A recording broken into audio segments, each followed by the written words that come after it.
ايه اللي بيحصل؟ اللي بيحصل ان الازواج اللي مسافرين وبيكلموا زوجاتهم بيتكلموا مع بعض على الواتساب تقريبا يوميا. ده في الاول طبعا، لكن بعد شوية ما بيحصلش. ليه؟ لان الكلام على الموبايل كتابة بالذات اكبر خطأ ممكن نعمله في كل العلاقات، لكن مع الأزواج بالذات خطأ كبير جدا.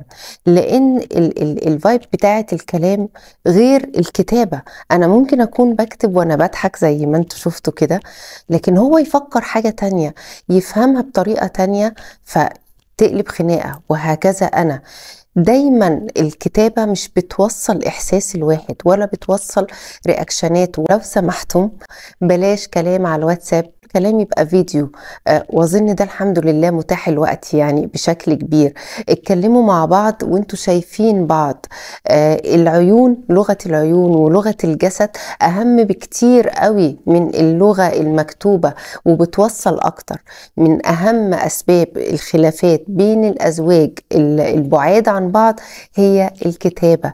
الكتابة على الماسنجر، الكتابة على الواتساب، الكتابة على اي طريقة علشان نقلل المشاكل.